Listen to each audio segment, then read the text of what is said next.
necessárias sobre aquilo que ia acontecer. E mais, aquilo que exacerbou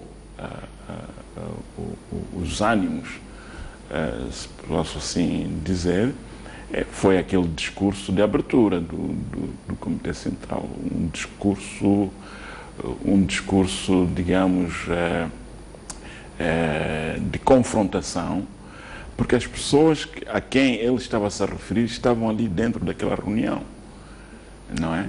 E essas pessoas sentiram-se ofendidas e acho que isso catalisou a tomada desta decisão. Mas, para resumir, eu penso que esta decisão do presidente Guebuza de renunciar à presidência do partido era inevitável e estava à vista.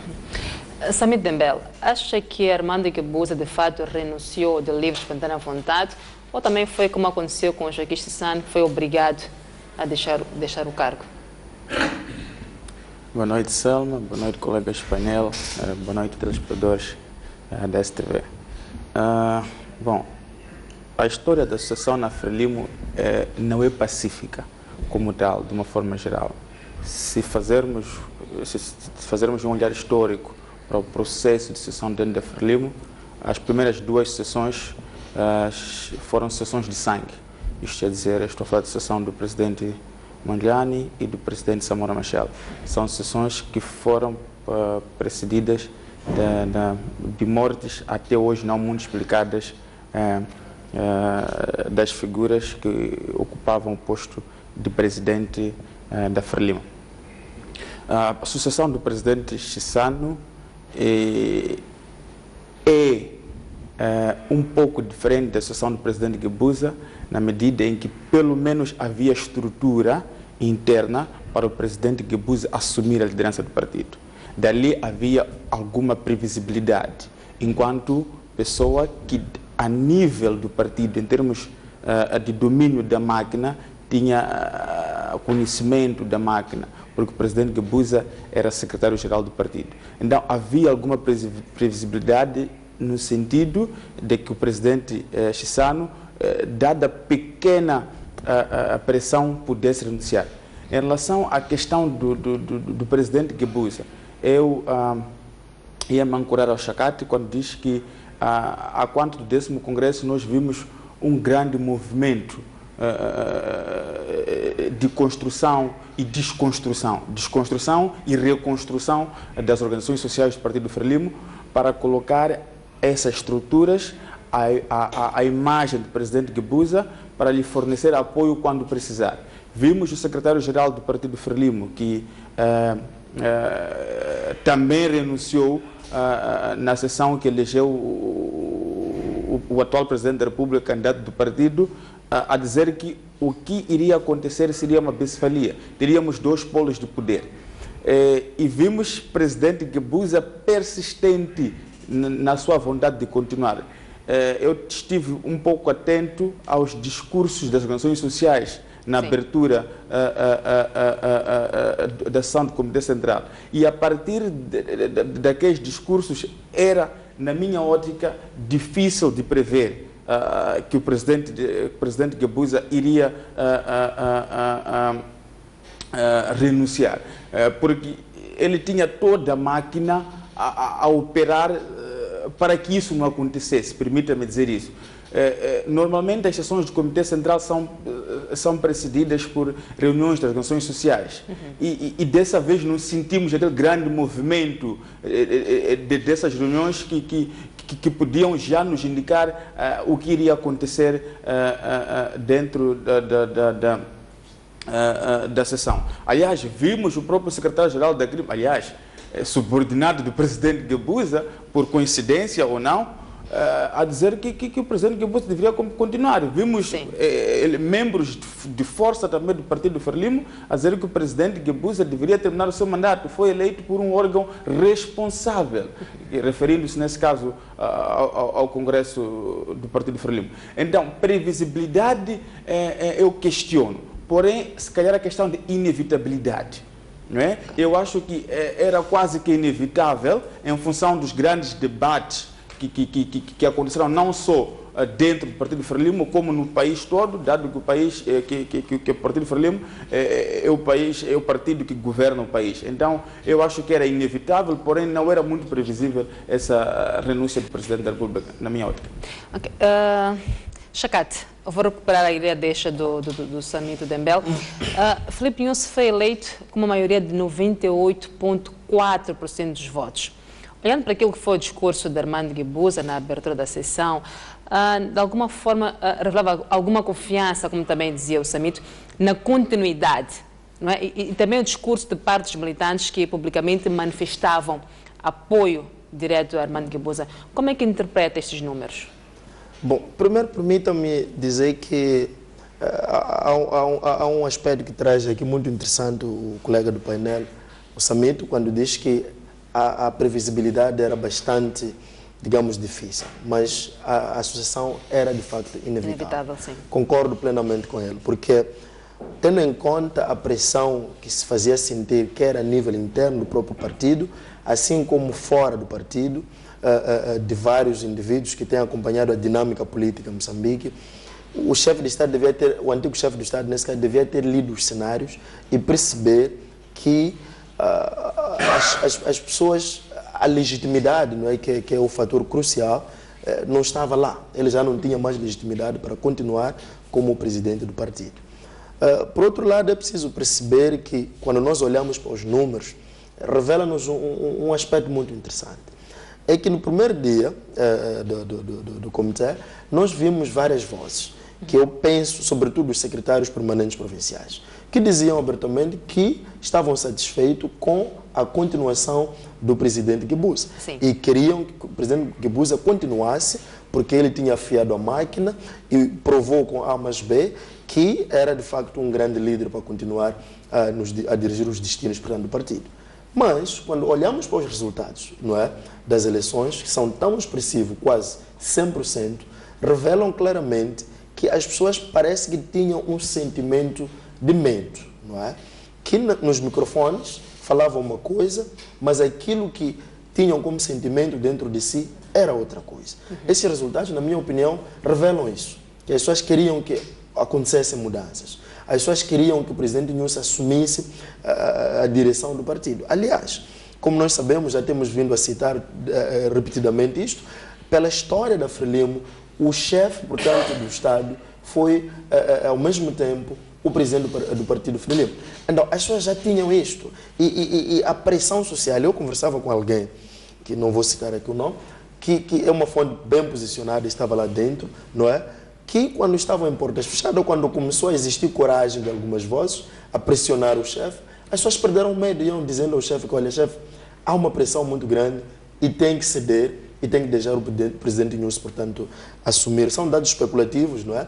Mas de algumas pessoas que estavam lá dentro. Então, eu penso que, de facto, era inevitável e os dados nos mostram claramente que os membros do Partido Frelimo estavam interessados que o presidente Guebuza renunciasse, já fez muito pelo partido, é inquestionável o trabalho que ele fez pelo partido. Sabemos que na história do Partido Frelimo, desde que nós começamos a ir aos pleitos eleitorais, ele foi o único presidente que conseguiu ganhar as eleições de uma forma extremamente folgada. Quando ele entra no partido, encontra a máquina de uma forma, digamos, não muito saudável.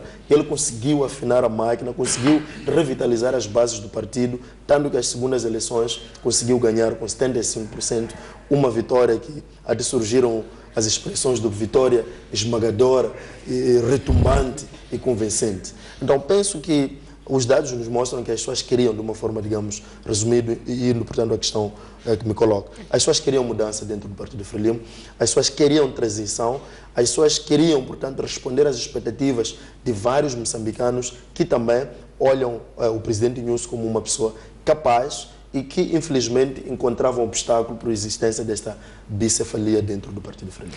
Fernando Gonçalves, como é que olha para estes números? Como é que interpreta, tendo em conta aquilo que foi o discurso de alguns membros da Frelimo? Bom, eu penso o seguinte, eu penso que o facto de, contrariando aquilo que é a tradição da Frelimo, em que reuniões do Comitê Central são antecedidas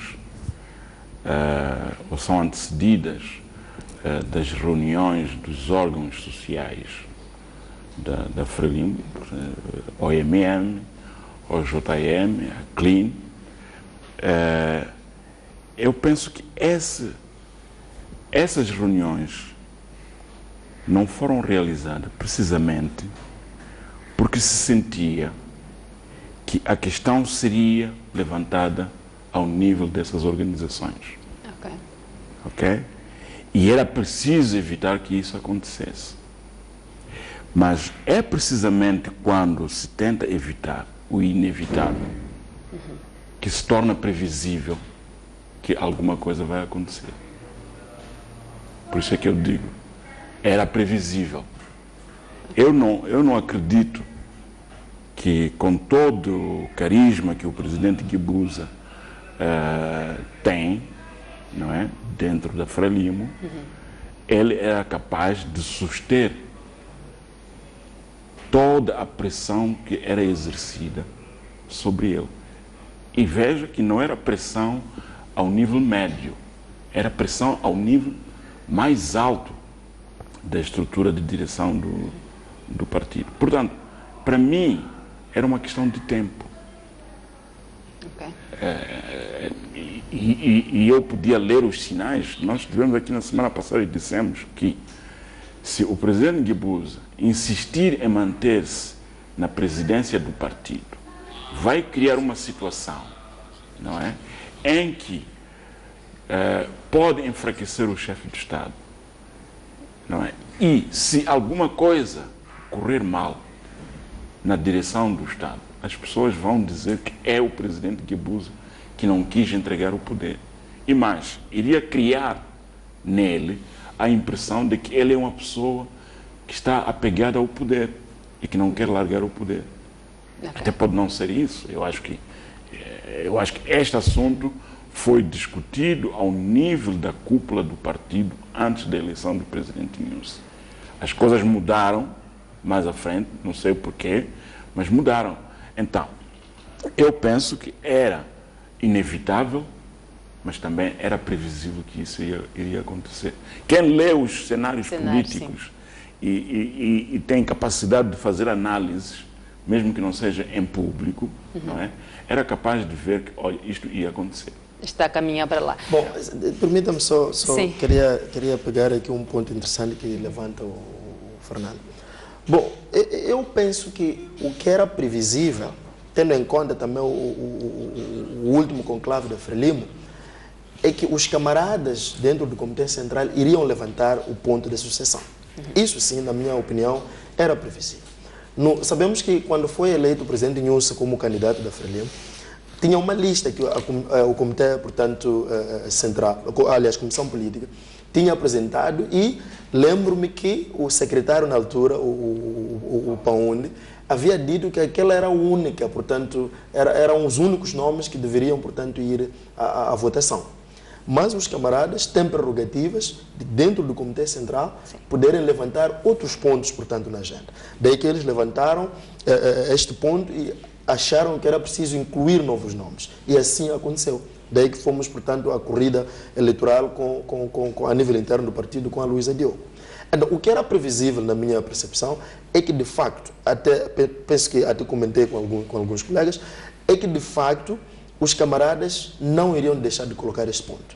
Agora, a forma como este ponto ia ser tratado, perante aquele discurso todo intimidatório, se ia ser um debate aberto, não é? Ia ser discutido de uma forma tão aberta para chegar ao nível, de facto, de encostar, entre aspas, não é, contra a parede, o antigo chefe do Estado até renunciar, penso que era difícil de prever.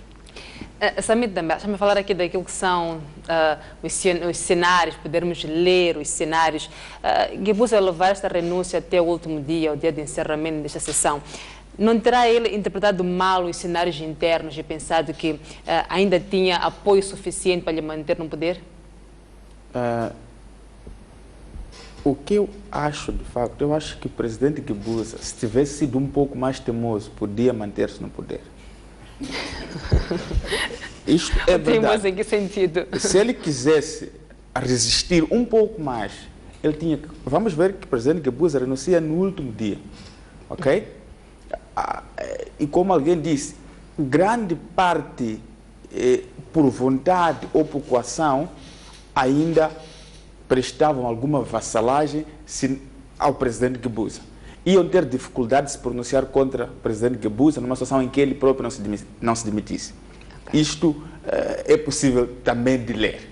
Okay? Eu não estou a ver alguns membros do Comitê Central a terem que se pronunciar contra o presidente Guebuza, porque muitos deles chegaram ao Comitê Central exatamente graças ao presidente Guebuza. Não é? Então, o que eu com isso quero dizer? Eu quero dizer que o presidente Guebuza, primeiro, também cumpriu os ditames do partido. Normalmente, essas coisas de renúncia acontecem praticamente já lá para o fim do Congresso. Ele dirige toda a sessão, lá para o fim do Congresso, entrega o poder para que o outro tome posse.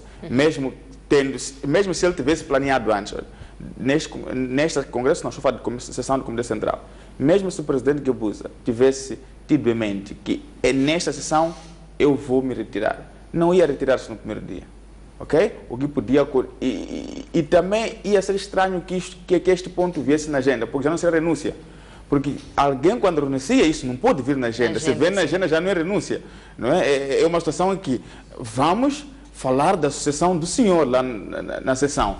Então, eu acho que, em parte, precisava se preservar um pouco a imagem do presidente Guebuza, por um lado, não é?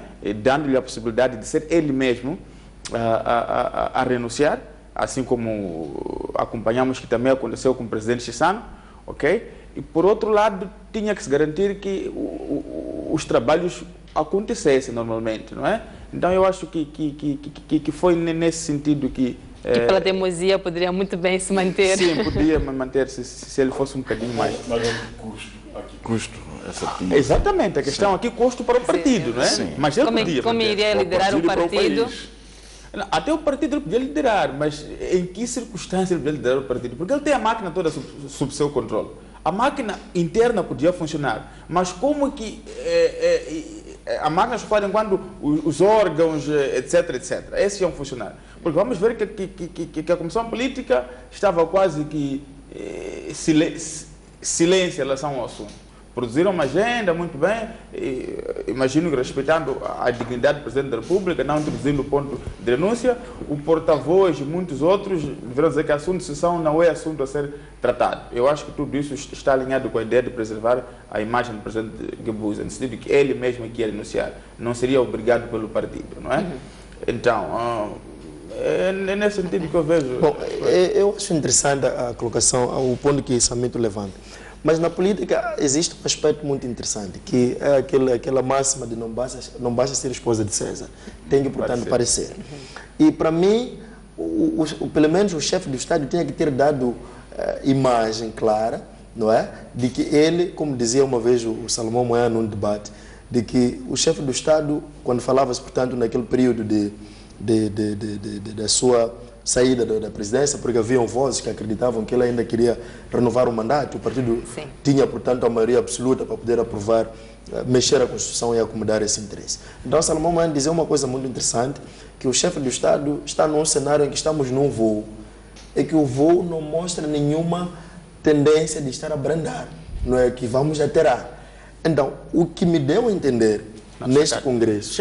Eu acho que o chefe do Estado não tinha que abrandar na governação. Eu não concordo com a ideia de que o chefe do Estado tem que abrandar na governação. Mas quando estamos a terminar, tem que dar indícios claros de que estamos a terminar. Isso implica desacelerar o desenvolvimento do país? Não é nessa perspectiva. É dar sinais claros de que, olha, os grandes líderes, inclusive, preparam a máquina, preparam as pessoas no sentido, não é, de que agora vou me retirar, o fulano de tal vai preparando o espírito das pessoas, vai preparando as mentes, não é, e os corações das pessoas para poderem aceitar um novo líder. Okay. Assim foi, portanto, no tempo de Chissano. Chissano, para mim, qual é o seu grande mérito?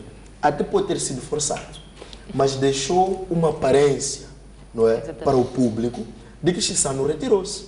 E o que se sabe oficialmente é que Chissano deixou o poder enquanto ainda tinha direito de mais um mandato. E essa, digamos, construção, digamos, de opinião pública, que se vendeu. Simplesmente, digamos, as grandes mentes que tinham capacidade de ler cenários. Eu, pessoalmente, cresci a saber que Chissano retirou-se da política porque ele entendeu que tinha que retirar-se. Então, um cidadão pacato... Esta aparência que Armando Guebuza não deixa. conseguiu, portanto, deixar.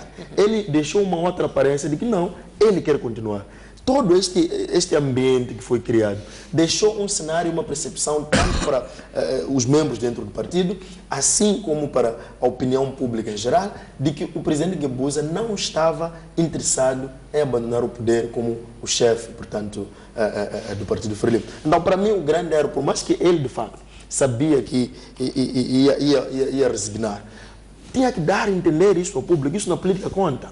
Porque, de facto, agora fica esta impressão de que ele saiu porque foi encostado. Isso não é bom para o nome dele como uma figura. Esta imagem que você diz que tinha que ser preservada acaba saindo lesada, acaba sendo desgastada, porque foi humilhado. Fica essa percepção de que foi humilhado, foi obrigado, foi forçado, ele deixou, portanto, o poder porque era inevitável. Está a ver essa expressão que estamos a usar? Estamos a dizer que ele deixou porque era inevitável. Significa que ele ainda queria continuar. Então, a inevitabilidade e as circunstâncias forçaram ele a renunciar. Então, penso que por aí... E, aliás, quando a gente diz que ele podia ter continuado se quisesse, quer dizer, mostra claramente que, bom, não é bem assim. Eu penso que liderança também é a capacidade de fazer leituras e ver sinais e tomar decisões e não ser obrigado ou ser visto como sendo obrigado. Exato. Como estando a ser obrigado. E eu penso que, mesmo para o próprio Partido Frelimo, nós não podemos levar isto de ânimo leve. Isto é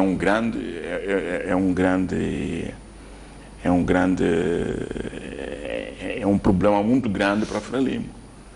A Frelimo está dividida. Queiramos ou não, por uma questão de militância ou de simpatia, podemos dizer que não, o partido saiu muito coeso. O partido não saiu muito coeso, o partido está dividido. E está dividido, tornou-se claro que o partido está dividido a partir daquele discurso que o presidente Guebuza fez na abertura da sessão do Comitê Central. E vai levar muito tempo, para que o novo presidente, não é? E oxalá que ele seja bem sucedido nessa missão, mas vai levar muito tempo para que o novo presidente consiga trazer de volta os camaradas e juntá-los no mesmo sítio, porque há pessoas, é preciso entender, há pessoas que estavam interessadas em que o presidente Guebuza continuasse. Essas pessoas não estão satisfeitas, naturalmente. Da mesma forma que havia pessoas que queriam que o presidente Guebuza saísse, não é? Essas pessoas não estavam satisfeitas naquela altura, hoje estão satisfeitas porque o seu desejo foi satisfeito, mas nós não tenhamos ilusões, o partido está numa situação de divisão e vai levar algum tempo e vai levar alguma inteligência, esforço para que essa divisão seja terminada. Ok. Eu acho que é por isso mesmo que eu costumo defender que eu acho que o Partido Frelimo, os seus membros, levaram muito tempo a discutir pessoas e não modelos nessa circunstância toda. E isto pode ter criado essas fissuras pessoais também. Não é? Então, eu acho que é um TPC para o Partido Frelimo em discutir e ter clareza em relação ao modelo. Porque esta coisa de eleger um presidente que a partir sabemos que vai pedir demissão depois de 2, 3 anos, também não é sustentável. Porque a continuarmos assim, é exatamente este modelo que a Frelimo está a escolher para si. Elege um presidente em sessão do Congresso que sabe daqui a 2, 3 anos vai pedir demissão, porque vai aparecer um candidato que poderá ganhar eleições e poderemos querer que seja o presidente também do partido, para manter essa unipolaridade. Então, se calhar aquele modelo da figura do secretário-geral, que poderia ser a pessoa que poderia candidatar-se em sede do Comitê Central para o cargo, para a função de candidato do partido, e a força mais ideal, porque resolvíamos dois problemas. Primeiro, trazíamos a questão da previsibilidade. O indivíduo foi eleito secretário-geral pelo Congresso e vamos levar esse indivíduo a priori como indivíduo que vai ser candidato do partido, não é? E este indivíduo tem domínio da máquina e está em condições de suceder o presidente do partido. Porque elegermos um presidente do partido que 3 anos depois vamos obrigar a admitir, vai repetir-se por muitas vezes enquanto a questão do modelo não for debatida. Eu estou de acordo com o Samito. Agora, há aqui duas questões que entram em jogo. Uma é a tradição da Frelimo, de que o presidente da Frelimo, e nós não nos esqueçamos que a nossa Constituição, a primeira Constituição de 1975, dizia que o presidente da República Popular de Moçambique é o presidente da Frelimo. Então, há uma questão de tradição que a Frelimo tem que encontrar uma forma de se libertar dela. E a outra questão é a realidade. Qual é a nossa realidade? Eu penso que isto tudo seria facilmente resolvido, já que levantamos a questão da revisão da Constituição. Eu penso que isto a Constituição pode resolver. É o momento oportuno. Se a Constituição disser que o candidato a presidente da República deve se despir de todos os cargos de liderança em partidos políticos, porque uma vez eleito presidente da República, ele representa todos os moçambicanos. Isso já não será um assunto que a Frelimo tem que discutir, é um assunto, é um comando que a Constituição dá, como acontece em outros países. Em Portugal, por exemplo, para você candidatar-se a presidente da República, tem que deixar de ser líder do partido, tem que deixar de assumir posições de liderança dentro do partido. Então, eu penso que na próxima revisão da Constituição, que eu acho que devemos fazer uma revisão da Constituição profunda neste momento, e também por causa das propostas que estão a ser apresentadas pela Renamo, não é? É urgente que nós avancemos para um processo de revisão da Constituição da República. Fernando Gonçalves, este é um sistema português. Será que, olhando para a nossa realidade, enquadra-se? Eu não estou a dizer que nós temos que copiar o sistema português. Ai de nós, se tivéssemos que copiar aquilo que os outros fazem. Eu dei apenas um exemplo, não é? Mas olhando para o nosso cenário, nós temos condições de ter um presidente do partido e o presidente da República? Se nós temos condições? Sim. E olhando para aquilo que é a nossa realidade. As condições criam-se. A democracia é uma ação em progresso. Mas, portanto, há uma tradição de que em África que o líder tem que ser o único, não pode haver 2 líderes, não pode, até uma expressão muito, não pode haver 2 galos na capoeira. Vamos só levantar uma hipótese. Imaginemos que se Filipe Nyusi fosse há 2, 3 semanas presidente do partido, aquela situação dos membros do Comitê Central de terem feito as declarações nas províncias, a Comissão Política ter dito não ao projeto da Renamo, teria acontecido? Eu penso que não teria acontecido. Eu penso que não teria acontecido. Exatamente porque teria-se um único comando. Sim, havia um único comando. Mas numa situação em que a Constituição é que dá o comando, não é? Então todos os partidos têm que obedecer à Constituição. Aliás, isso resolveria o problema de muitos outros partidos que nunca tiveram outro presidente desde a sua fundação, há 20 anos atrás. Eu acho que aqui estamos a falar de sistemas políticos, e quando falamos de sistemas políticos temos que ter muito cuidado, ok? Por exemplo, em muitos desses casos em que o presidente não é o líder do partido, chamamos de sistema semipresidenciais ou parlamentaristas, normalmente, em que o chefe do executivo normalmente é líder do partido que o sustenta na Assembleia da República. Fomos a ver em Portugal, o secretário-geral, quer dizer, normalmente o primeiro-ministro é líder do partido. Temos um modelo igual na Rússia, etc., em muitos países, não é? Então, tínhamos que ir mais fundo. É uma ideia que pode ser aprofundada e trabalhada, Mas eu acho que antes mesmo de irmos para revisões constitucionais, eu acho que o partido tem que pensar dentro dos seus estatutos, a nível interno, porque não podemos amarrar todo o país a uma situação de um partido, ok? Porque temos a separação entre o Estado e o partido, em termos, pelo menos, legais, constitucionais, há essa separação. E essa solução é uma em que queremos praticamente condicionar a situação do Estado à condição mais ou menos do partido, né? Então eu acho que temos que aprofundar as questões dos sistemas políticos, qual é o sistema político que queremos, e em função disso vermos como é que podemos articular. Por exemplo, o que acontece na Rússia? Vamos ver, quando o presidente Putin era primeiro-ministro, ele assumiu a liderança do partido. Quando torna-se presidente, troca o papel com Dmitry Medvedev. Dmitry Medvedev assume a liderança do partido e ele liberta-se dessas funções. Então temos que ter em conta os diferentes modelos em sistemas políticos. Bom, eu queria recuperar a ideia que Gonçalves levantava, muito interessante, de que o partido Frelimo está dividido. Penso eu que é uma questão extremamente problemática, na minha opinião.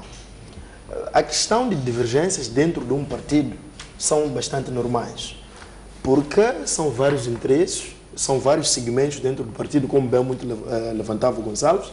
Temos aqui alguns que estavam acoplados, portanto, ao antigo chefe do Estado, e temos outros, portanto, que estão acoplados ao chefe do Estado atual. Então, sempre vai existir, portanto, esse tipo de conflitos de interesses. Agora, o que eu acho é que Frelimo, em momentos muito cruciais, consegue se reinventar, consegue, digamos, encontrar uma forma que acaba sendo democrática, não é? De resolver os seus problemas. Nós vimos isso no ano passado, quando iam eleger o candidato, portanto, às presidenciais, com toda aquela tensão, ficou uma ideia de que até algumas vozes aventavam a possibilidade de que Luísa Diogo podia concorrer como uma candidata independente. Mas o que nós vimos depois da eleição do News como candidato foi que todos os membros da Frelimo, incluindo aqueles que aparentemente não o apoiavam, não estavam satisfeitos, dizia, com a sua eleição, estiveram abraçados com ele, apoiando a ele, andando de província e província, portanto, a promover o seu manifesto, a promover, portanto, aquilo que eram os ideais do partido todo e da máquina toda como partido Frelimo, assim como ele como candidato. E agora também vimos esta situação em que, no meio dessa toda turbulência, a Frelimo conseguiu encontrar uma solução para o problema que era preocupação tanto para alguns membros da Frelimo e para todo o país. Então, eu acredito que, do ponto de vista democrático, de uma relativa democracia, nós podemos encontrar isso dentro da Frelimo. E em Moçambique questionamos se ainda existe um partido, de facto, que consegue fazer isto. Ainda não conseguimos ter exemplo claro. Penso que até agora a Frelimo, nesta nossa divisão da ciência, do ponto de vista estrutural, como um país, como um Estado, Frelimo consegue ter uma relativa democracia e penso que não está tão dividida como pode aparentar aqui. Eles sempre encontram um mecanismo de reunificarem-se, encontram um mecanismo de reintegrarem-se e continuarem, independente das suas diferenças, que algumas vezes são notórias e algumas vezes conseguem, portanto, ultrapassarem.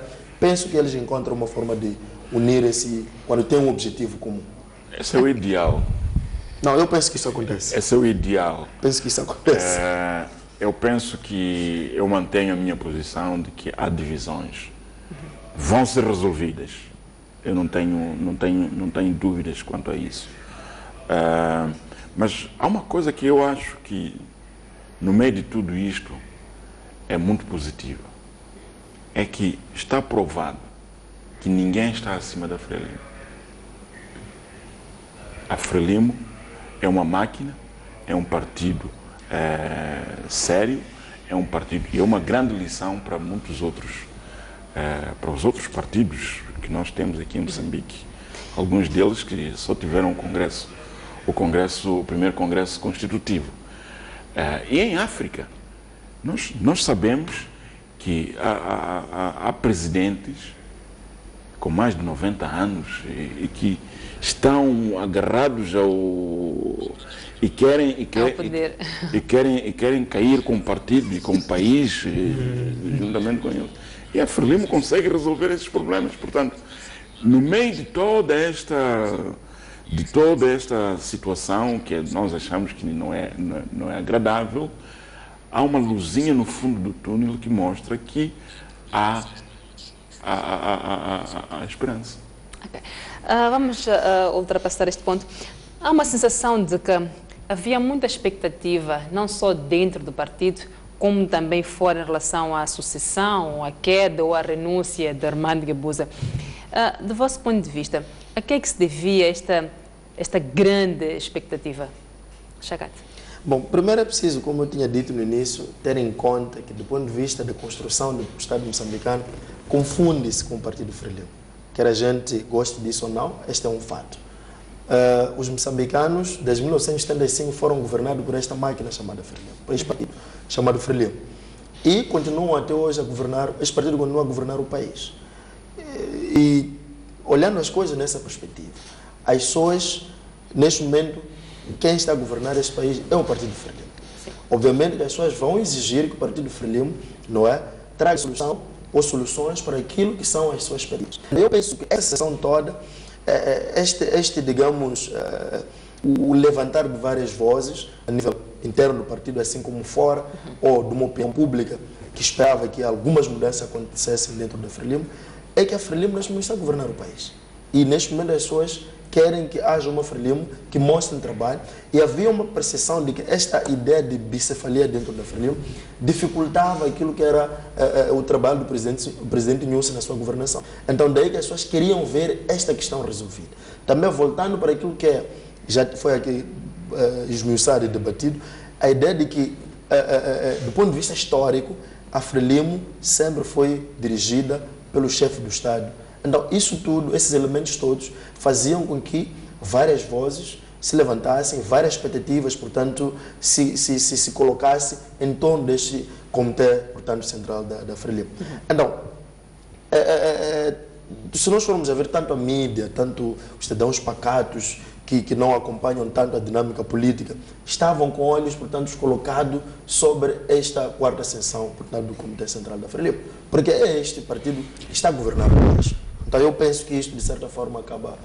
estamos a dizer que alguém dizia nos canais televisivos, já não me lembro se foi a STV, que, acho que foi a STV mesmo, que mesmo a questão dos investidores, os investidores ficavam tão céticos, porque era difícil saber, de fato, com quem se devia, portanto, negociar. Se era com o governo ou era, portanto, com o chefe do partido, que tinha um grande poder, tendo em conta que a comissão política é que desenha as políticas governamentais que devem ser implementadas no governo.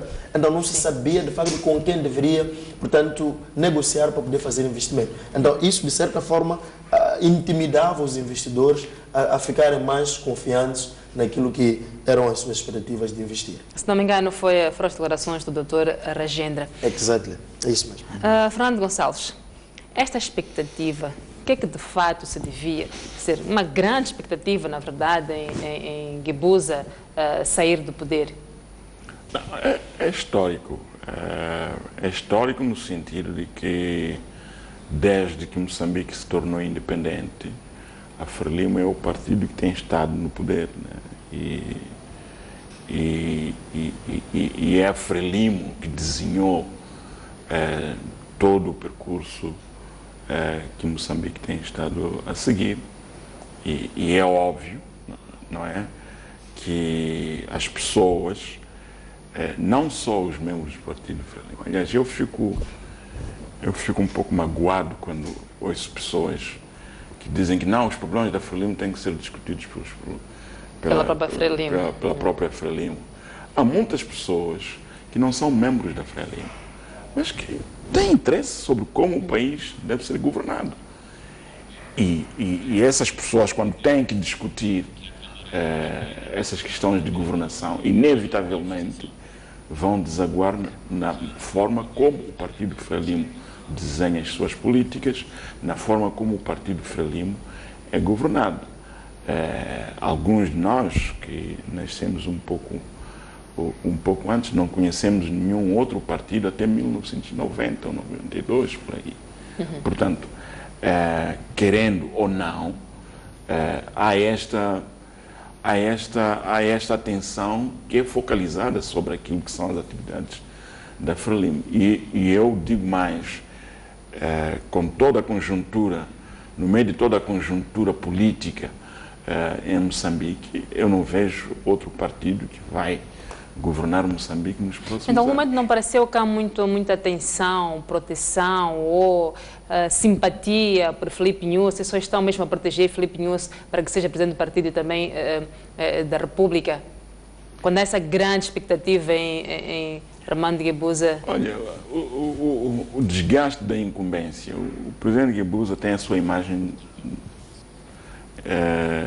bastante desgastada, não é?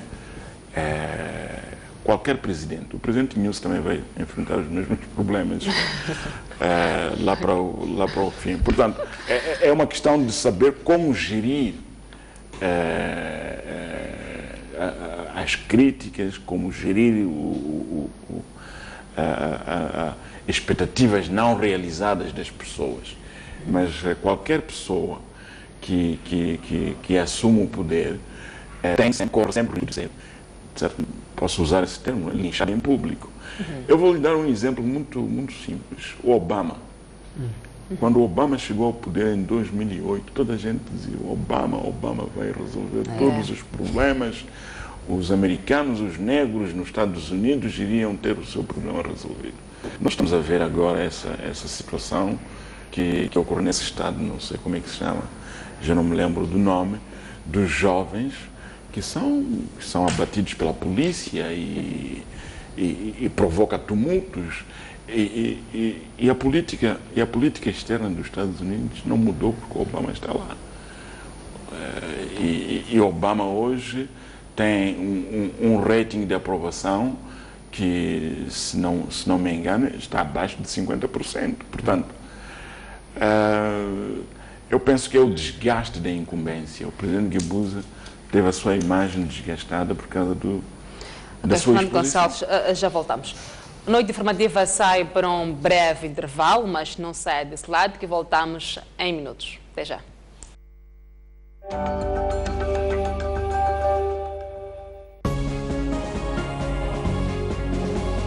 Nenhum país escreve nas suas políticas que quer ser dependente para sempre. Há falta de boa vontade dos que têm. O que é que Moçambique está a fazer? Se nós importamos cada vez mais alimentos, é porque se produz cada vez menos alimentos. Para que haja aumento da produtividade, é necessário que haja os incentivos corretos para aqueles que produzem.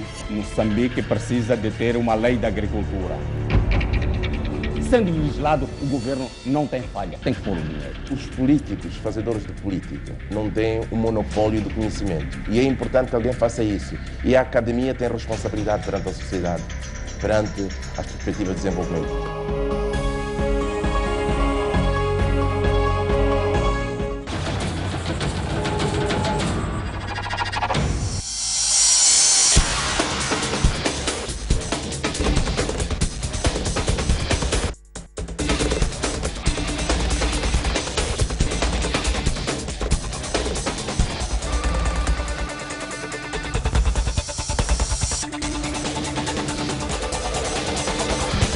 STV também é desporto.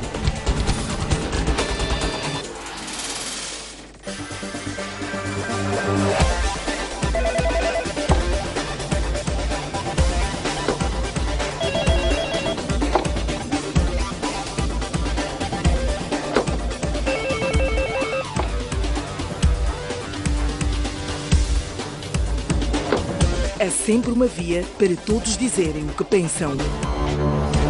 Linha aberta, quartas-feiras, às 23 horas.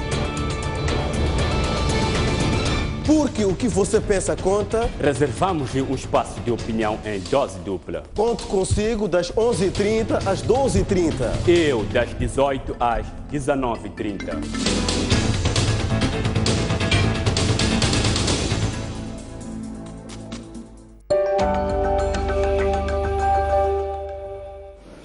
Uma vez mais, muito boa noite. Estamos de volta para a segunda parte desta noite informativa. Estamos a falar daquilo que foi a sessão do Comitê Central do Partido Frelimo, a quarta sessão que ontem terminou. E vamos então recuperar aquilo que foi o discurso de abertura de Armando Guebuza nesta sessão. A quarta sessão do Comitê Central do Partido Frelimo iniciou por volta das 9 horas, com a chegada lado a lado do presidente do partido, Armando Guebuza, e do chefe de Estado, Filipe Nyusi. Participaram no evento membros do Comitê Central e vários convidados, entre históricos do partido Frelimo, membros do governo e gestores de topo das empresas públicas. O início da reunião foi marcado por atividades culturais e mensagens de saudação dos órgãos sociais da Frelimo, nomeadamente a Associação Continuadores de Moçambique,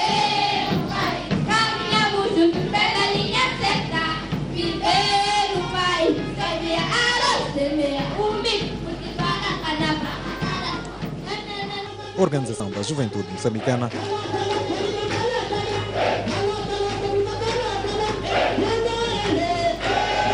Organização da Mulher Moçambicana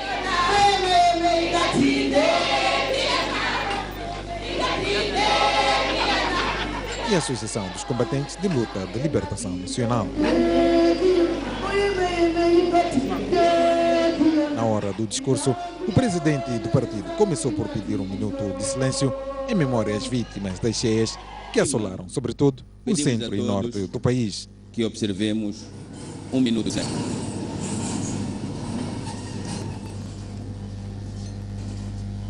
Armando Guebuza apontou o discurso para dentro e fora do partido, sem especificar nomes, disse que há membros da Frelimo que fomentam a divisão interna.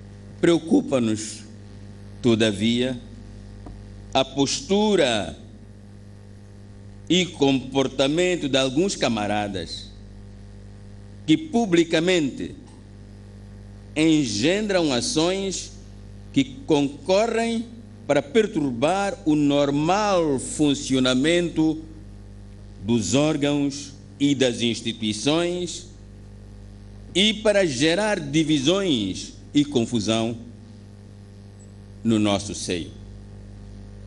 Preocupa-nos isso. Recordemos-nos, por outro lado, caros camaradas, que quando algumas pessoas, sobretudo as mais barulhentas, nos elogiam, é porque querem que cometamos erros. A nossa referência são órgãos. Nós fazemos o que os nossos órgãos decidem e orientam. A mensagem para fora é de que os adversários querem acabar e abater o partido Frelimo. Que o objetivo deles é abater a Frelimo, é acabar com a Frelimo. Temos experiências muito infelizes que nós todos conhecemos, algumas das quais vale a pena recordar. Quando assassinaram Eduardo Mondlane, era para acabar com a Frelimo. Quando assassinaram Samora Machel, era para acabar com a Frelimo. E, naturalmente, quando alimentam crises internas, é exatamente para essa Frelimo não se reerguer para poder continuar com o projeto comum de 1962. Os nossos adversários batalham dia e noite para que o seu sonho seja materializado. Cabe a nós, hoje, como ontem, batalharmos sempre unidos, coesos e firmes, para que esse seu sonho se transforme em pesadelo. Armando Guebuza desvaloriza ainda as críticas à gestão do partido e diz que o governo da Frelimo vai cumprir o manifesto eleitoral. A reunião do Comitê Central da Frelimo tem como agenda a situação política, social e econômica do país, assim como a vida interna do partido. Uma vez mais, acompanhamos aquilo que foi o discurso de Armando Guebuza na abertura da quarta sessão ordinária do Comitê Central. Hilário Chacata, um dos aspectos que marca o discurso de Armando Guebuza é o fato de ter dito que mandaram matar Samora Machel, mandaram matar Armando Guebuza. Como é que... como é que interpretam estas palavras, tendo em conta que ele falava num discurso virado para dentro do partido?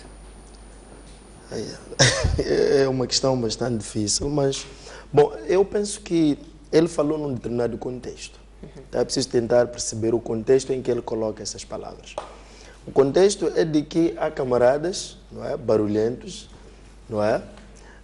Como ele disse, há camaradas barulhentos, há camaradas que tentam criar intrigas e divisionismo dentro do Partido Frelimo. Então, esses camaradas têm um objetivo, segundo ele. O objetivo é abater a Frelimo, não é?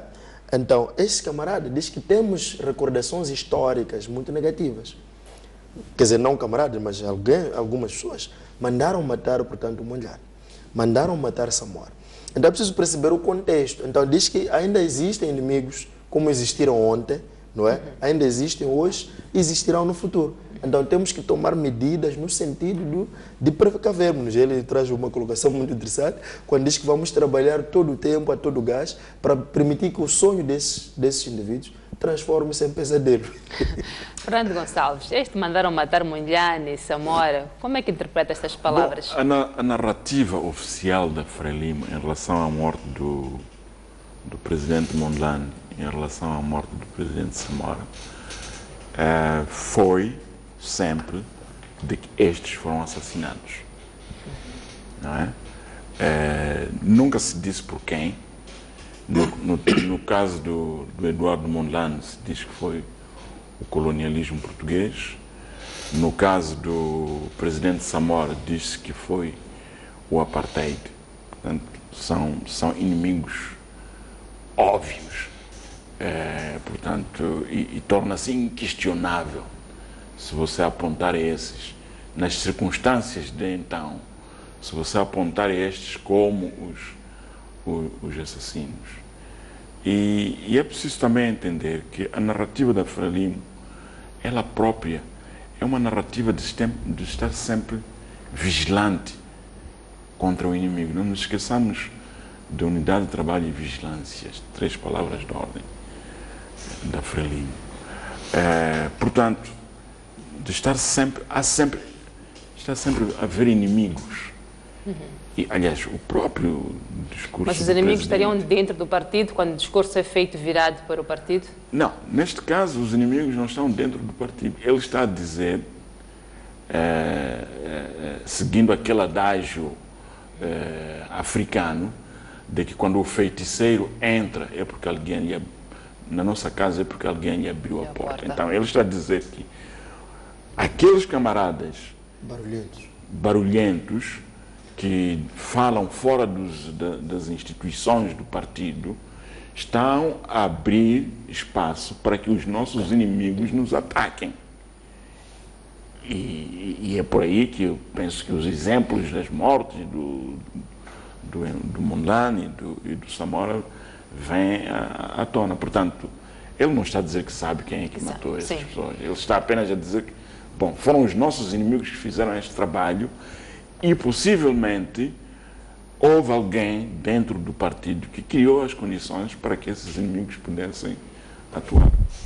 Samir Dembele, concorda ou não com este posicionamento de que está-se a abrir a porta para o inimigo entrar? Bom, eu percebo essa abordagem do antigo presidente da República e antigo presidente da Frelimo como um discurso um tanto de vitimização. Okay? Os que foram ontem mortos eram presidentes do partido.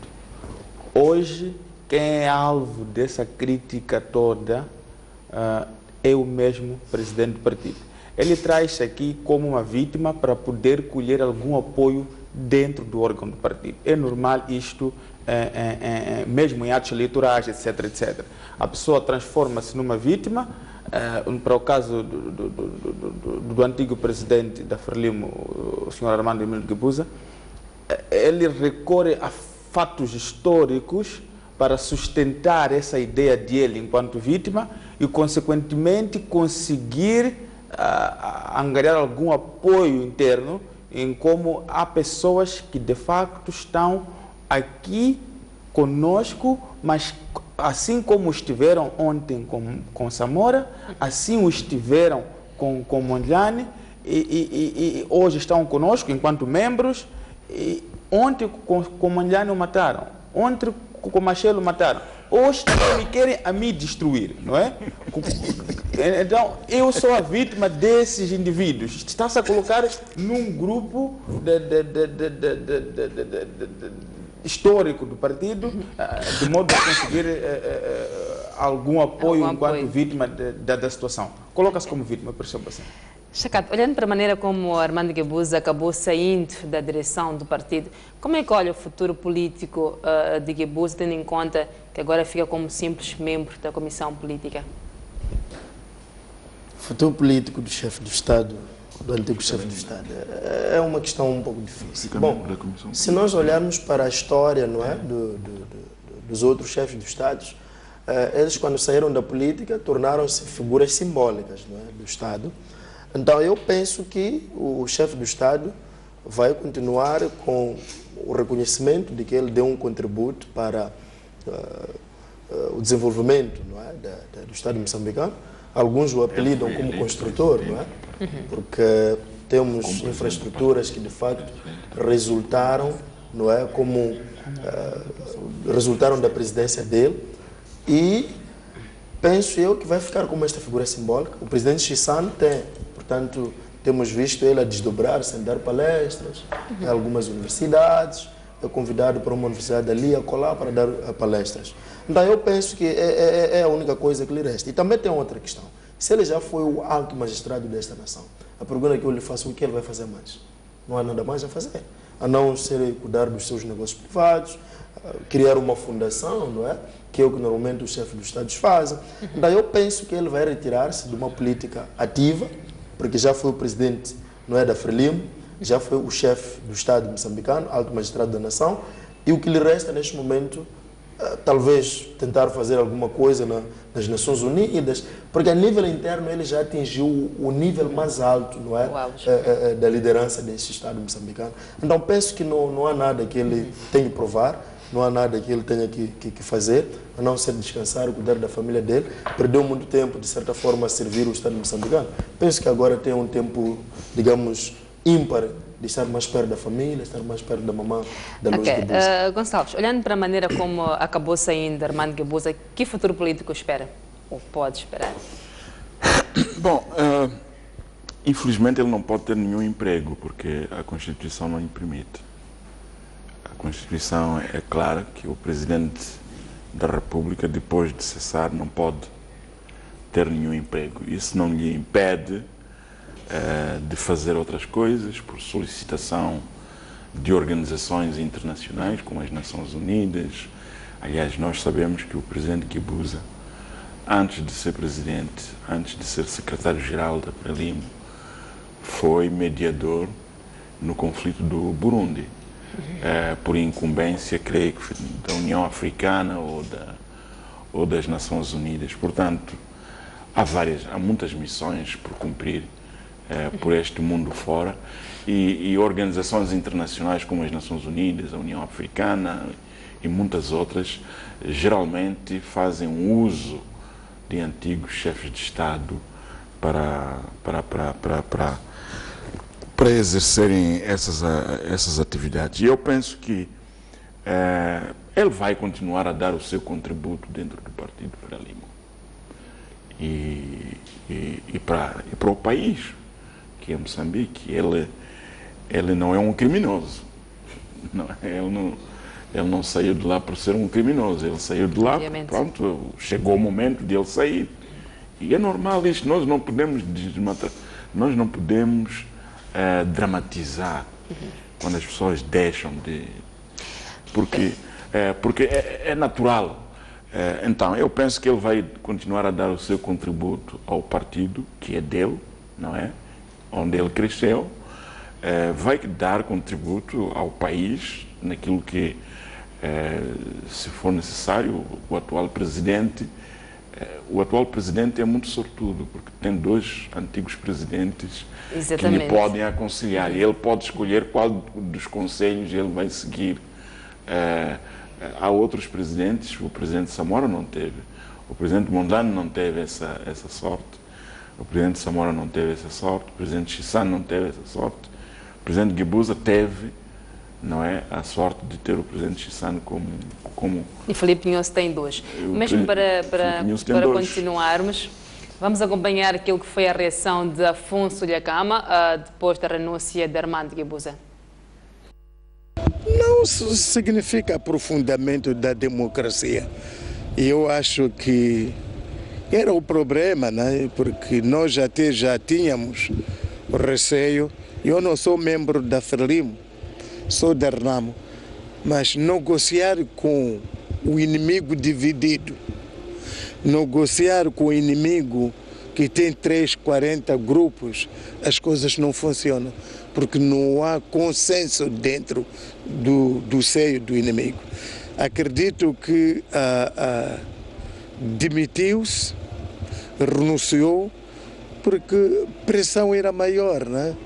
Se formos a interpretar as palavras mesmo do Chipande, Tomás Solomão, a Graça Macher daquela vez, que falou da possibilidade que poderia haver até a guerra civil jamais à vida, o próprio Jorge Ribeiro, que disse que o Guebuza estava a discursar, estava aqui a demonstrar e, portanto, o comportamento de intimidação aos camaradas.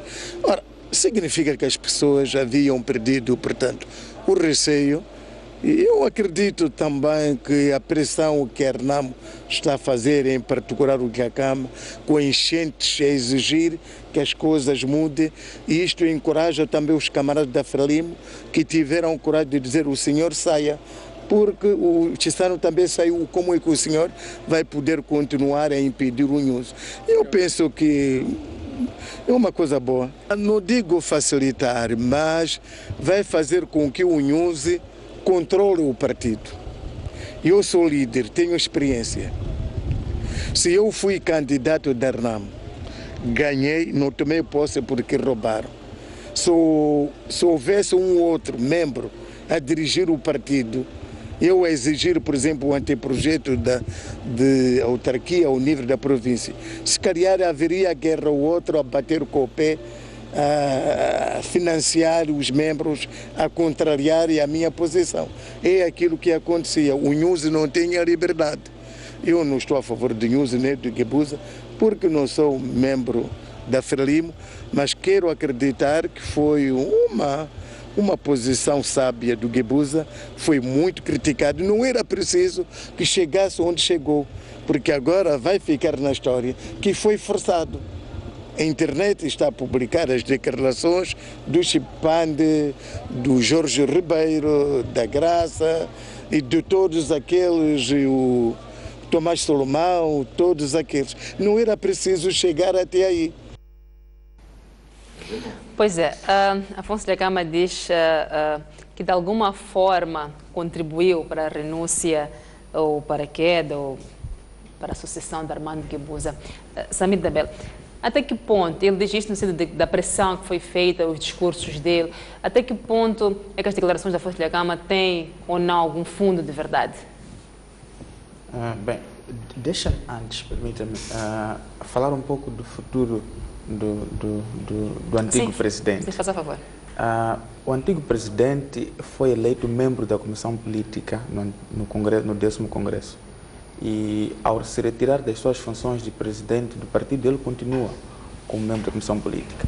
E foi proposto para que ele fosse nomeado pelo 11º Congresso presidente honorário do Partido Frelimo.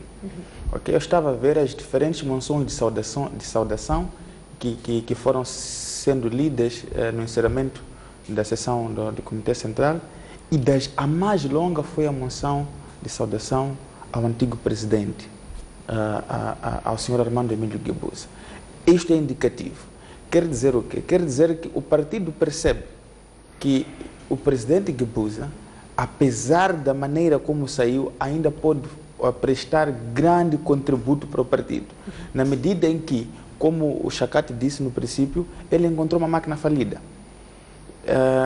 Para além da questão política, a revitalização política do partido, o presidente Guebuza trabalhou para a revitalização econômica sobremaneira do partido. Ok? Então isso quer dizer o quê? Quer dizer que o presidente Guebuza vai ser necessário muito ainda para a consolidação do próprio poder do atual presidente da Frelimo e do Estado moçambicano, o presidente Filipe Jacinto Nyusi.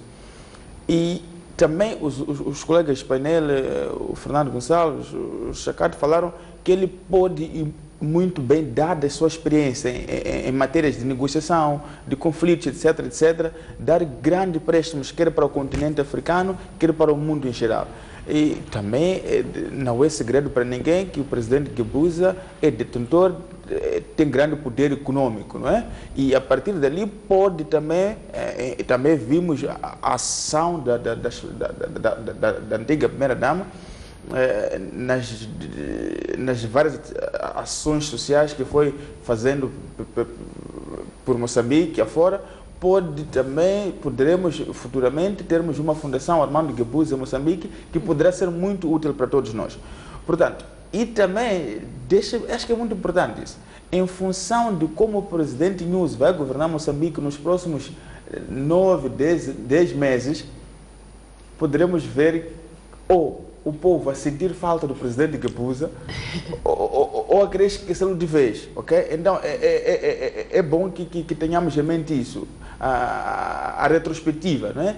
Era preferível no tempo de Guebuza, pelo menos construíamos estrada, né? Não falava conosco muito bem, mas pelo menos construía pontes, né? Então é muito importante que tenhamos em conta isto ali. Agora, a questão do discurso do presidente da Renamo. A pressão da Renamo, eu não ia dizer que encontrou a Frelimo de surpresa, mas a Frelimo não esperava tanta pressão, ok? Como ouvimos logo no princípio, eles são assim, quando perdem, reclamam, depois conformam-se, não é? E dessa vez parece que a Renamo trouxe uma abordagem diferente. E um aspecto interessante é que a Dhlakama dessa vez decide não ir para as matas, decide lutar de forma até que eu chamo de democrática, não é? Aquelas ações como tal são democráticas, são constitucionais, aqueles comícios populares, etc. E o que é que faz? Vai focando mais áreas em que ele tem muita influência e coloca em causa o poder do Estado em algum momento. Okay. Então, quando o presidente Nyusi conversa com o presidente Dhlakama, ficou percebido por grande parte do povo moçambicano que eles tinham feito um acordo e que os problemas teriam passado. E parece que o presidente Guebuza foi a pessoa que estragou este acordo. Então, esta ideia de que o presidente Guebuza é a pessoa que não quer a paz, é a pessoa que não permitiu que os acordos alcançados entre o atual presidente da República e o presidente da Renamo prosseguissem, pode sim ter, na perspectiva do líder da Renamo, influenciado o Comitê Central a posicionar-se mais pro Filipe Jacinto Nyusi e contra Armando Emílio Guebuza. Hilário Chacate, vamos lá para aquilo que são os desafios. A Filipe Nyusi tem agora todo o poder que precisava, não só dentro do partido, como também como chefe de Estado. Que desafios se colocam para Filipe Nyusi dentro do partido? Bom, eu penso que o presidente Nyusi tem um grande desafio, primeiro, de tentar aproximar todos os membros da Frelimo, sobretudo ao nível mais alto, junto de si, porque ele vai continuar a precisar de toda esta máquina ao seu lado, portanto, vai precisar de todo este apoio, portanto, dos membros da Frelimo no nível mais alto para poder resolver os problemas. Penso eu que o presidente Nyusi tem uma oportunidade soberana, não é? De conseguir consolidar aquilo que é a sua legitimidade, ou a legitimidade do seu governo, depois de todo este cenário em que ele, portanto, chega à presidência.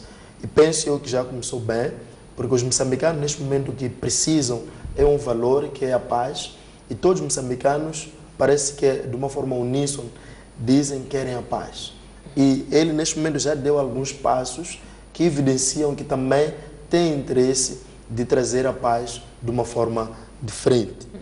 Agora, penso eu que se enganam as pessoas que pensam que a Frelimo vai mudar completamente porque o presidente Nyusi vai assumir ou já está em frente dos destinos, portanto, do Partido Frelimo. Porque o Partido Frelimo, como uma máquina, tem os seus princípios que vão continuar lá e o próprio presidente Nyusi deve ser orientado na base desses princípios. O que vai mudar muito é a forma como ele vai operacionalizar as suas ações para a prossecução daquilo que são os interesses partidários. Porque ele muito bem disse ontem, durante o seu discurso, que vai continuar durante o seu juramento a defender aquilo que são os interesses partidários, vai continuar a olhar sempre com muito cuidado todos os interesses do partido. Então, esta máquina partidária chamada Frelimo vai continuar como sempre foi. O que vai mudar é a forma como este líder, que parece ser de um estilo completamente diferente do estilo do antigo chefe do Estado. Então vamos ter aqui, penso eu, se continuar com o estilo que tem nos habituado nos poucos meses que ele está no poder, vamos ter, portanto, uma Frelimo mais pacífica, mais tendente, de facto, a negociar com a Renamo e provavelmente a encontrar uma forma de resolver os problemas que neste momento afligem o país, que acabam afetando todas as áreas, quer do ponto de vista político, social, assim como econômico. Gonçalves, que desafios se colocam para Filipe Nyusi dentro do partido? Bom, primeiro criar as condições para aglutinar todas as esferas de pensamento que existem no partido. E não ver a crítica como ataque, não ver os críticos como inimigos, não é?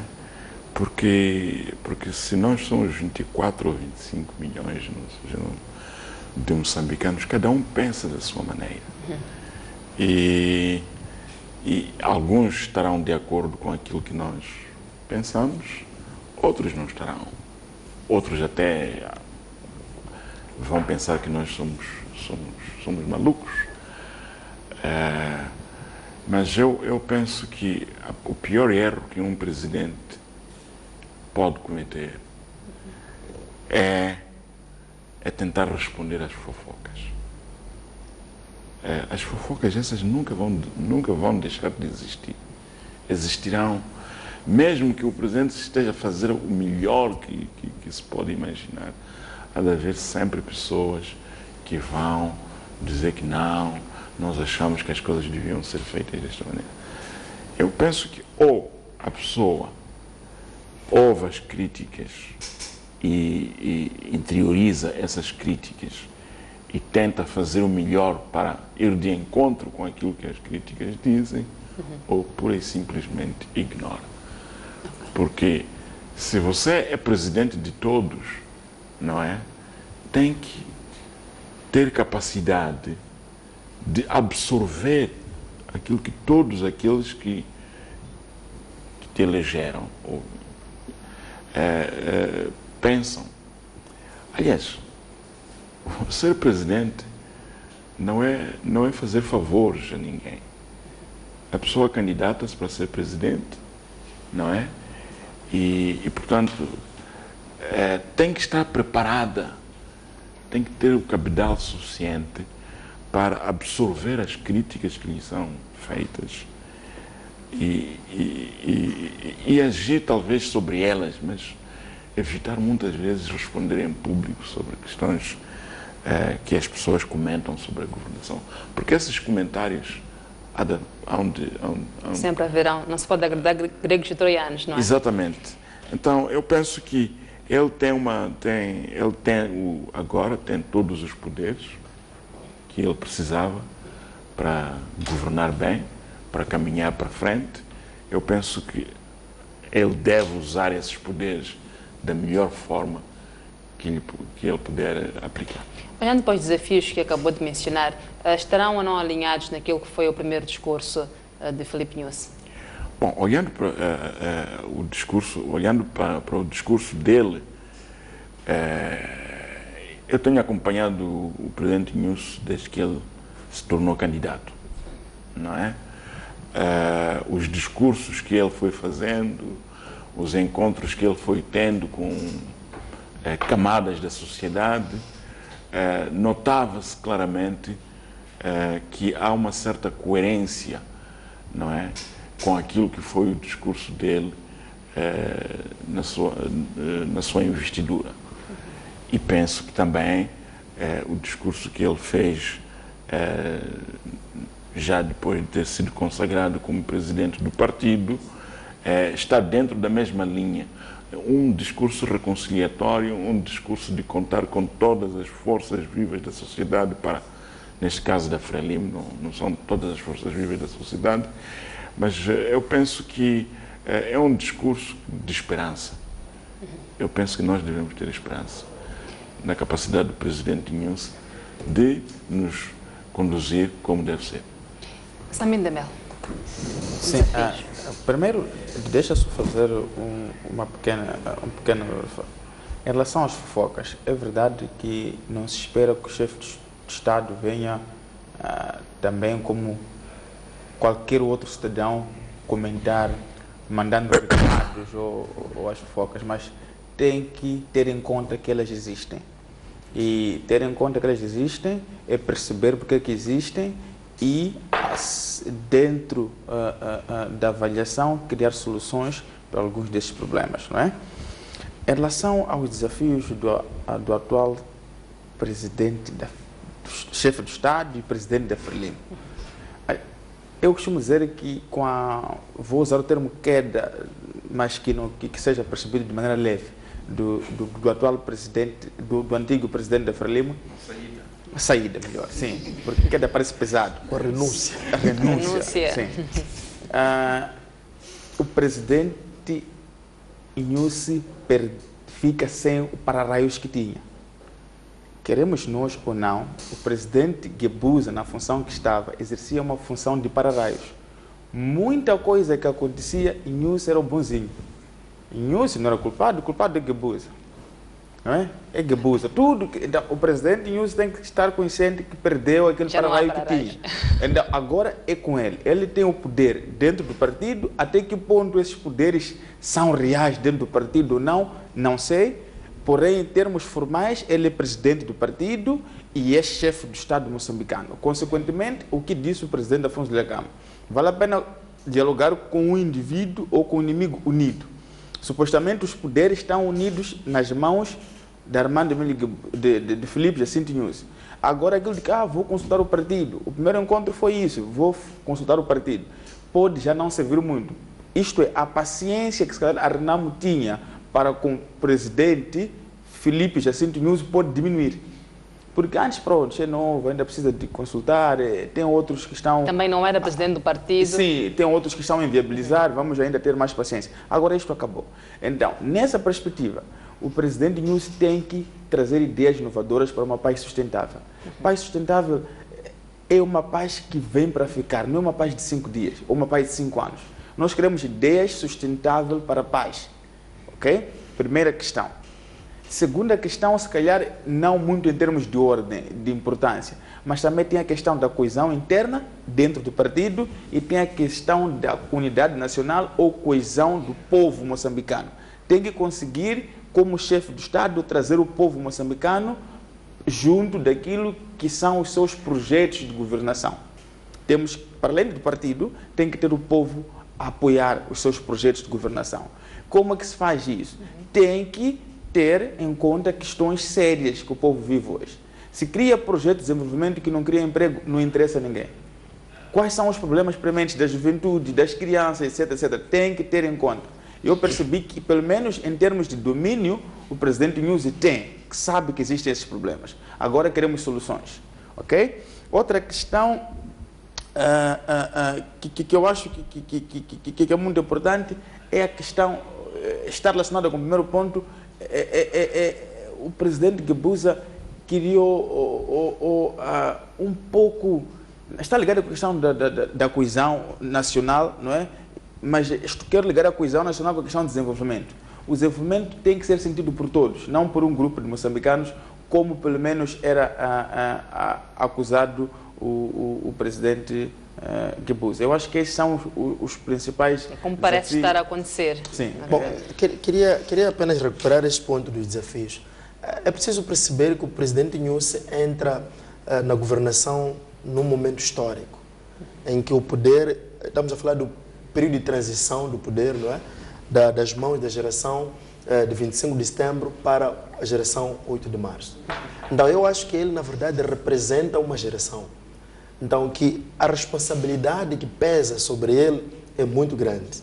Então, neste momento, eu penso que ele tem uma oportunidade soberana, eu repito isto, de provar, porque algumas pessoas acreditavam que os jovens não estão em condições, havia discurso de que os jovens vão vender a pátria.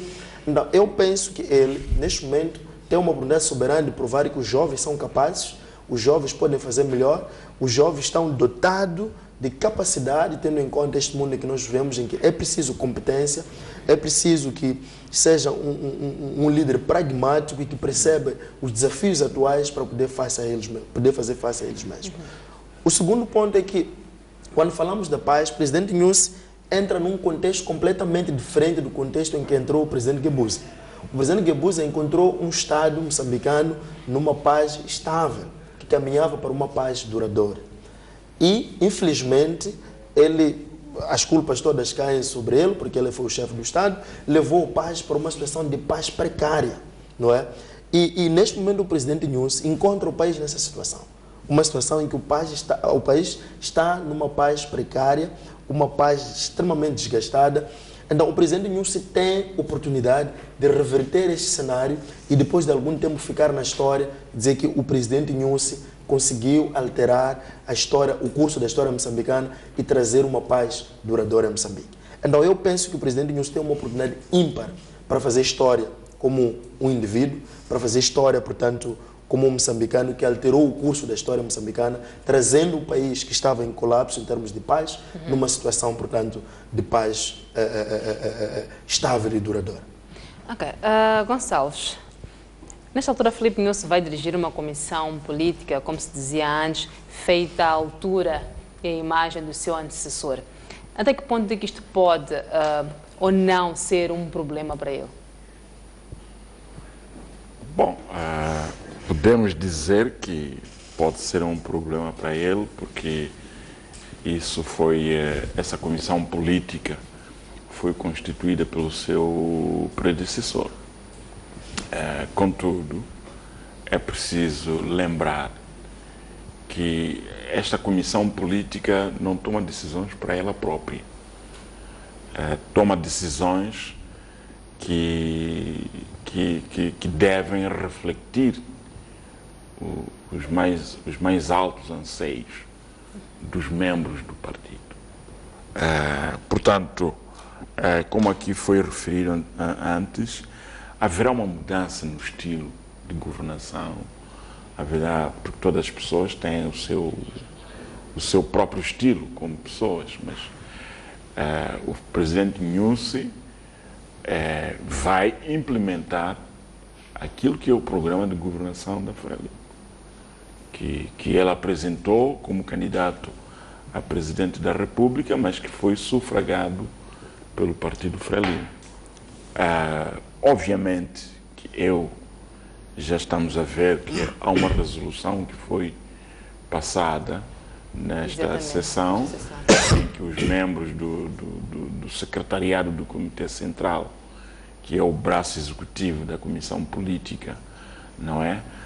Devem optar em ficar ou no partido ou na Assembleia da República, aqueles que são deputados. Portanto, penso que já é o começo dessas mudanças. Eu estou quase em crer que muitos deles, sabendo que vêm da administração anterior, vão optar por ficar na Assembleia da República, que até tem mais privilégios, com todas essas benesses que foram aprovadas no ano passado. Portanto, haverá mudanças, vão começar no secretariado. E eu penso que o presidente vai trabalhar com esta comissão política até a realização do próximo congresso da Frelimo, que será em 2017. Se, entretanto, não houver aqueles que, por uma questão de postura, por uma questão de probidade, vão dizer, bom, eu aceitei fazer parte desta comissão política porque o presidente era o fulano, neste momento, tendo havido alterações, eu coloco-me um lugar à disposição. As pessoas também têm a liberdade têm a liberdade de tomarem decisões sobre a sua própria vida. Portanto, pode haver membros da comissão política que vão dizer, olha, eu aceitei porque quem me convidou a ser membro da comissão política foi o camarada presidente Guebuza. Neste momento ele já não está lá, eu sinto que a minha presença lá é quase um saco vazio. Portanto, peço para sair e nessa altura penso que decisões serão tomadas. Samit, uma das questões que se tem levantado desde ontem é saber se vai ou não haver renovação dos órgãos antes do Congresso. Há ou não condições para que Nhus exerça o seu poder sem precisar de empreender essa renovação? Bom, primeiro, há órgãos que, por norma, são eleitos pelo Congresso. Não é? Então, quero crer que, pelo menos a nível da Comissão Política, a não ser que aconteça o que o Gonçalves disse, alguns, por vontade própria, queiram se retirar da Comissão Política, vai continuar até o próximo Congresso. O que vai acontecer é que o presidente Nhus, de princípio, tem que ter uma ideia de o governo de gestão dentro do seu próprio partido, em função do grupo que tem. Vai ter que gerir a situação até 2017. Isto é, vai ter que conviver com os que gosta e com os que não gosta, até o próximo Congresso. Não é? Então, em sede do próximo Congresso, em função da sua capacidade também de influenciar os órgãos do partido e influenciar os delegados ao Congresso, poderá criar alterações. Esta possibilidade já está aqui, por exemplo, para os membros do secretariado. O secretariado não pode ficar sem membros. Se alguns dizem que querem sair, vai ter que se criar um mecanismo de nomeação, indicação ou eleição para que os órgãos funcionem em sua plenitude, não é? Então, estou a perceber que aqui o presidente Nhus, primeiro, tem que ter em mente que vou ter que governar em forma de gestão. Primeira coisa, primeira opção. Segunda opção, tem que conseguir ganhar esses corações. Tem que conseguir ganhar esses corações porque é desta maneira que ele vai conseguir criar aquela coesão interna que nós identificamos como um desafio que ele tem.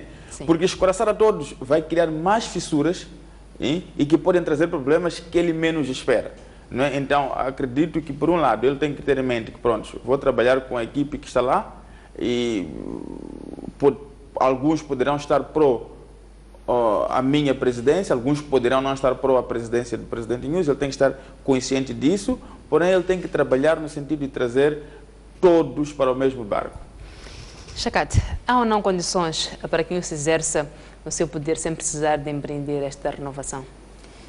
Pelo estilo dele, eu penso que é uma pessoa que, se nós classificássemos, por exemplo, o presidente Guebuza é visto como um líder predominante e insensível, naquilo que é a classificação dos líderes pelo seu caráter. E o presidente Nhus parece um líder muito sensível, não é? E isso, para mim, é uma vantagem para ele, na medida em que terá, portanto, esta facilidade de conquistar mentes e corações, o que na política é um elemento muito importante. Como eu dizia, quando ele chega, portanto, à presidência, havia muito ceticismo por parte de muitos segmentos, por parte de muitos moçambicanos, mas esta sua capacidade, não é, no seu estilo de muita ponderação, foi permitindo que em pouco tempo conseguisse conquistar até o coração de Dhlakama, que hoje chama ele e defende que em algum momento defendia que ia aparecer para o defender, não é? Então, estamos a dizer que o presidente Nhus, em menos de 100 dias, conseguiu conquistar o coração do indivíduo, se calhar mais difícil para a própria Frelimo, que era Dhlakama. Então, estamos a dizer que com esse estilo dele, eu penso que alguns vão ter que, de uma forma, eu penso que esta ideia de criar esse dispositivo que diz que os membros do secretariado devem optar se vão para a Assembleia da República ou ficam, portanto, na Comissão Política, é uma forma clara de mandar a eles para a Assembleia da República. E o cenário muito mais provável é que eles optem por ir, portanto, à Assembleia da República. Então, esta máquina que vai ficar na Comissão Política, eu penso que o presidente Nyusi, nesta sua capacidade de abertura, nesta sua capacidade de diálogo, vai continuar, portanto, encontrar mecanismos de lidar com eles, independente das diferenças que possam existir. São todos membros do Partido Frelimo, não é? Todos perseguem praticamente os mesmos objetivos, olhando aquilo que são os interesses partidários. Então, eu penso que não há aqui um grande problema como tal. Podemos estar a criar a ideia de um problema que, na verdade, não existe. Não existe. Penso que o grande problema do presidente Nyusi era de não estar como cabeça do Partido Frelimo. Neste momento, ele tem um poder, vai continuar, portanto, vai exercer esse poder e penso que vai conseguir, portanto, construir legitimidade a nível do Partido Frelimo e conseguir governar sem muitos problemas. O Chacate falava da transição da geração 25 de setembro para 8 de março. O fato de Filipe Nyusi não ter feito parte, não faz parte da geração 25 de setembro, o que é que vai implicar para a Frelimo no sentido de posicionamento, de atuação no contexto político? Bom, o Frelimo em algum momento tinha que fazer uma transição, não é? O Frelimo do 25 de setembro não vai continuar por toda a vida. Não é? De uma forma natural, o processo natural de seleção e de eliminação de algumas pessoas. Então, de uma forma natural, isso teria que acontecer. Então, penso eu que é um processo normal, que tinha que haver essa transição e os membros da Frelimo, da geração de 25 de setembro, já se aperceberam que é preciso começar a preparar uma nova geração para assumir, portanto, o poder. E tem um outro elemento, é que tem um estatuto, portanto, dos combatentes, que dá os poderes dos filhos dos antigos combatentes serem também considerados antigos combatentes. É nesta senda que a Valentina Guebuza, portanto, foi eleita no 10º Congresso como membro do Comitê Central, porque ela é antiga combatente. Então, Nyusi, estamos perante um antigo combatente. Estamos dentro do antigo combatente ainda. Sim, Samir. Ainda não temos ninguém que está a governar o país fora disso. Essa é uma questão muito interessante. A mim, quer dizer, eu acho que é uma maneira que o Partido Frelimo encontrou para criar condições para que uma certa elite prevalecesse. Vamos ser sinceros aqui, porque, quer dizer, os que são filhos de antigo combatente têm uma oportunidade que os outros moçambicanos a priori não têm. Quer dizer, eu não sei se o princípio de igualdade constitucional aqui é respeitado, porque se um indivíduo, por ser filho de antigo, porque aqui naturalmente, se não existisse essa possibilidade, iria desaparecer. Ok? Nós sabemos que a CLIN é dos órgãos com mais capacidade de influência no processo decisório do Partido Frelimo. Logo, os filhos dos antigos combatentes são os futuros grandes decisores do Partido Frelimo. Os que não são filhos de antigos combatentes, a priori estão relegados a segundo plano enquanto membros do Partido Frelimo. Eu acho que essa é uma questão que o Partido Frelimo deve rever. Hoje, enquanto ainda é uma minoria, é aceitável. Mas nós sabemos que por uma questão natural, grande parte dos membros da Frelimo, antigos combatentes, vão desaparecer fisicamente. E depois o que vai acontecer? Né? Eu acho que essa é uma questão...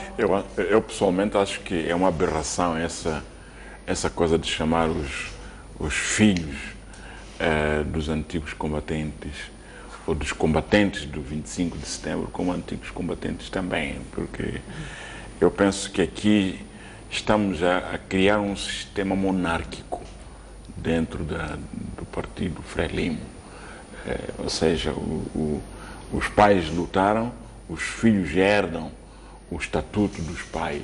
Depois os netos. Não interessa se são pessoas úteis ou não à sociedade, mas pronto, herdam aquele estatuto. Eles também vão passar o estatuto, esse seu estatuto, aos seus filhos. Sim. Portanto, temos uma linhagem de aristocratas. Na ciência política eu penso que isso é uma grande aberração e penso que na vertente materialista da Frelimo, não é? Na vertente materialista da Frelimo dos últimos tempos, foi uma forma de dizer os nossos filhos têm que beneficiar, porque depois têm acesso à formação nas instituições de ensino superior, depois têm acesso ao emprego na administração pública. Isso ainda como filhos, não como combatentes. Isso como filhos, não como combatentes. Como combatentes são acrescidas, mas... E depois tem todos os outros benefícios que recaem sobre os pais, como para projetos de desenvolvimento que são reservados a antigos combatentes. Eu penso que não foi uma decisão muito boa. Bom, na ciência política isso tem uma designação que é o famoso neopatrimonialismo. Neopatrimonialismo é uma palavra, portanto, que surge do patrimonialismo, que olha o poder como um patrimônio, não é, de um certo grupo. Na perspectiva africana, quando falamos de neopatrimonialismo, estamos a falar de um poder como uma herança, não é, que deve circular dentro deste grupo, portanto, que combateu, não é? E que o poder não pode, portanto, sair daqui.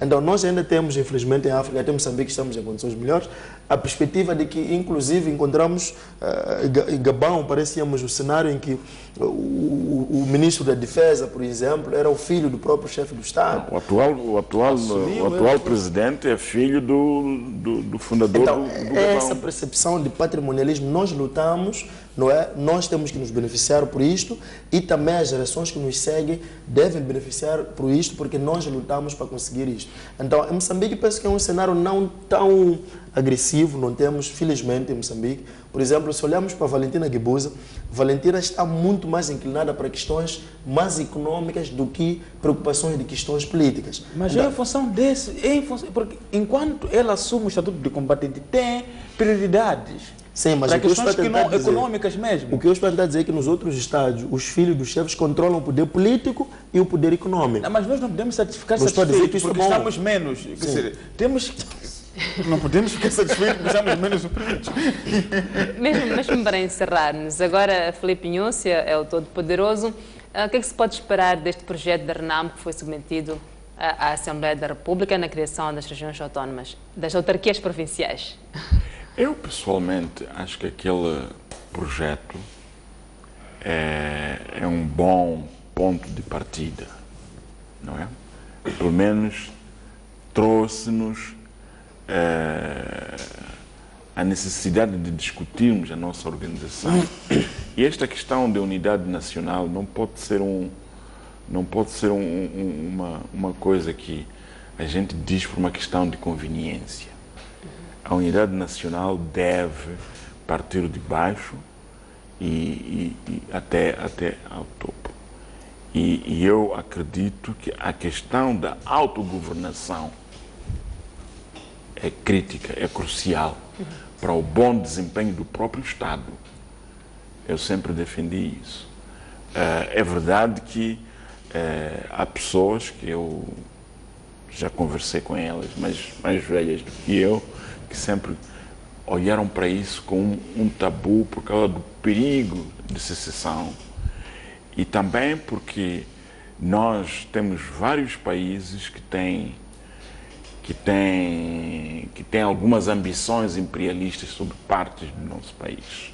Mas pode-se dizer que a RENAMO terá alguma facilidade, alguma vantagem, agora que Filipe Nhúcia também é presidente do partido? Agora, o que eu ia dizer é que, na minha opinião, aquele projeto está tão ferido de inconstitucionalidades que ele precisa de ser retrabalhado. Não é naquelas condições que nós vamos criar esta ideia de devolução do poder para as regiões. Eu penso que temos que ter um quadro constitucional apropriado e também, como eu já disse no passado, aquilo também mexe com a própria lei eleitoral. A maneira como tu determinas quem é que vai governar uma província é determinado pela forma como quem decide isso é eleito. Portanto, tens que alterar a lei eleitoral. Portanto, são essas observações que eu tenho sobre aquele assunto.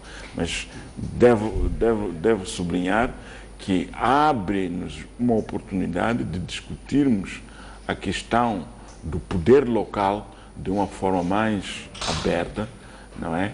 E talvez resolvermos problemas que Nós sentimos quando vamos às províncias como é que as pessoas ficam com as mãos, ficam de braços cruzados à espera que Maputo decida. Né? Coisas que podem ser decididas ao nível local. Eu penso que nós temos que resolver esse problema. Okay. Samit Dembele, mesmo de forma muito rápida, que perspectivas para este projeto? Bom, eu acho que, infelizmente, a pressão parece ser muito grande por parte da Renamo, em particular do seu líder. Porém, o tempo que existe entre o momento em que a lei foi submetida à Assembleia da República e agora o tempo de debate não é suficiente para debruçarmos-nos enquanto nação desse projeto. Por quê? Porque eu não acredito que essa decisão tenha que ser uma decisão apenas, do ponto de vista formal, direta da Assembleia da República apenas. Porque eu acho que o debate tem que se abrir mais, tem que se alargar o debate em volta desse assunto. A questão da autonomia, eu acho que é bem-vinda, enquanto autonomia. Eu estava a ver uma reportagem de um pessoal em Nampula que dizia que tinha problema de energia, tinham que ligar para Maputo, e Maputo tinha que dar ordens a Nampula, e depois ficavam 5, 6 dias sem energia, porque, quer dizer, isso não pode continuar num país, isso não pode continuar definitivamente. Porém, nos moldes em que está aquela proposta, não faz sentido ser aprovado. Tem alguns poderes que estão a querer... Eu estava a olhar muito para a questão das atribuições e competências daqueles órgãos. Eu disse, isso não é possível. A verticalidade do poder está totalmente ferida. Pode colocar em causa a questão mesmo da segurança do Estado moçambicano. Eu acho que há muita coisa que tem que ser revista. E não acredito que nesse pequeno tempo que ficou seja possível, dentro das comissões de trabalho, criar consenso suficiente para este projeto ser aprovado. Infelizmente, não acredito. Chacate, de forma mesmo muito breve, em relação às autarquias provinciais. Bom, eu concordo plenamente com os colegas que antecederam e penso que o problema do projeto, aliás, o projeto é bem-vindo, como tem-se dito, porque alimenta o debate político em Moçambique. E é isso que se pretende que os partidos façam, tenham iniciativas, não é? De trazer propostas para se debater a nação moçambicana com vista a melhorarmos como um Estado. Mas penso que da forma como o projeto está não tem enquadramento, digamos, jurídico, não tem enquadramento constitucional e penso eu, como já tinha definido no programa anterior, que pode ser um projeto para ser discutido agora para que nos próximos, portanto, pleitos eleitorais termos em conta isso. A questão, por exemplo, da eleição dos governadores provinciais, penso que seria, digamos, um início muito bom para que nós tenhamos governadores eleitos. O fato de Filipe Nhoso ser agora presidente do partido não vai mudar aquilo que é o percurso ou que deve ser o percurso do próprio projeto? Por isso que o presidente Nhoso aconselhou o presidente da Câmara, portanto, a submeter o projeto na Assembleia da República, percebendo que só a Assembleia da República tem competência, portanto, para poder aprovar esse tipo de alterações que mexem com toda a estrutura de um país. Muito obrigada. A noite informativa desta segunda-feira recebeu como convidados Hilário Chacate, Fernando Gonçalves e também Samit Dembele. Aos três, muito obrigada. Espero-se pelo mais vezes.